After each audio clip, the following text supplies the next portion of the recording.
Rally থামিয়ে BJP কর্মীর উপর আক্রমণের অভিযোগ উঠল তৃণমূলের বিরুদ্ধে। এই ঘটনায় ঘটেছে পুরুলিয়ার রঘুনাথপুরের গড়শিকা এলাকায়। জানা যায় বাঁকুড়া লোকসভা কেন্দ্রের প্রার্থী সুভাষ সরকারের মিছিল, আর সেই মিছিলেই কিন্তু তৃণমূলের বিরুদ্ধে অভিযোগ উঠে বিজেপি কর্মীদের উপর আক্রমণের। দেখে নিব সেই বিশেষ প্রতিবেদন।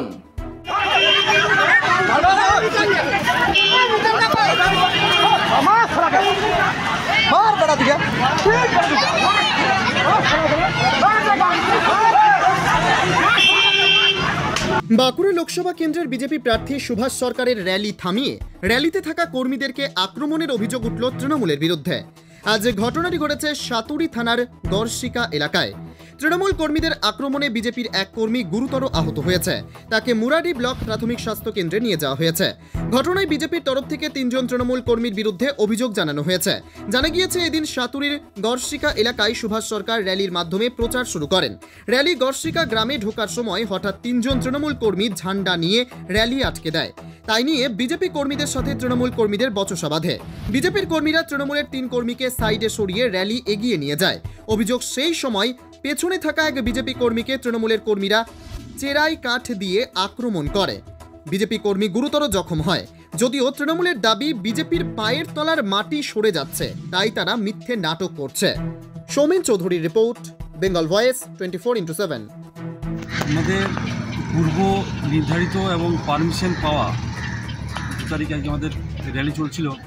আমাদের বর্তমান শিক্ষা প্রতিমন্ত্রী এবং বাঁকুড়া লোকসভার বিজেপির প্রার্থী ডাক্তার সুভাষ সরকার মহাশয়, সেই র্যালি আমরা ঘোড়ামুড়া থেকে শুরু করে মারবেদিয়া 83 হয়ে সালনি হয়ে যখন গড়শিকা গ্রাম ঢুকি, তখন গড়শিকা গ্রামে 3 জন তৃণমূল কর্মী ঝান্ডা নিয়ে র্যালির মাঝে এসে র্যালিটাকে আটকাবার চেষ্টা করে। তখন আমি এবং আমাদের 2-4 জন কর্মী, সঙ্গে মৃত্যুঞ্জয় হাড়ি গড়শিকা গ্রামের কর্মী, তারা তাদেরকে সাইড করে এবং র্যালিকে পার করে নিয়ে যাওয়ার চেষ্টা করে। এমন অবস্থায় র্যালি বেরিয়ে যাওয়ার পর ঘর থেকে 2 হাতে 2টা ছেলা কাঠ নিয়ে এসে মিতেন দাস আমাদের কর্মী মৃত্যুঞ্জয় হাড়ির উপরে পিঠে সজোরে আঘাত করে এবং তারপরে তার গোটা পিঠটা কেটে যায় এবং পুরো রক্ত বের হয়ে যায়।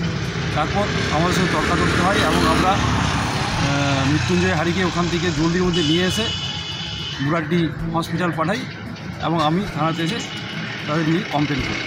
কতজনের নামে অভিযোগ করেছেন? আমরা মেন একজনের নামেই কমপ্লেন করছি, মিতেন দাস। তার কারণ সে যেভাবে 2 হাতে 2টো চেলা কাঠ নিয়ে আসে মৃত্যুঞ্জয় হাড়ির উপর হামলা করেছিল, তার একটাই উদ্দেশ্য ছিল তাকে মার্ডার করা। তাছাড়া ওইভাবে হিংসাত্মক হামলা হতে পারে না। আর যেখানে আমার পুলিশের স্কোয়াড আছে, যে ইলেকশন কমিশন থেকে যে র্যালিতে আমার পারমিশন আছে, সেখানে সে তৃণমূলের ঝান্ডা নিয়ে আসার কোনো কারো কথাই নেই। প্রশাসনের তরফ থেকে কী আশ্বাস পেয়েছেন? প্রশাসন ওসিকে আমি জানিয়েছি, আমি নিজে এফআইআর করেছি। ওসি বলেছেন আমরা যত জলদি সম্ভব অ্যারেস্ট করব। আর আমিও বলেছি ওসিকে, যদি আজকের মধ্যে অ্যারেস্ট না হয় তাহলে সাতুরিতে ভারতীয় জনতা পার্টি একদম সাতুরি থানা ঘেরাও করে এবং যতক্ষণ না মিতেন দাস অ্যারেস্ট হচ্ছে।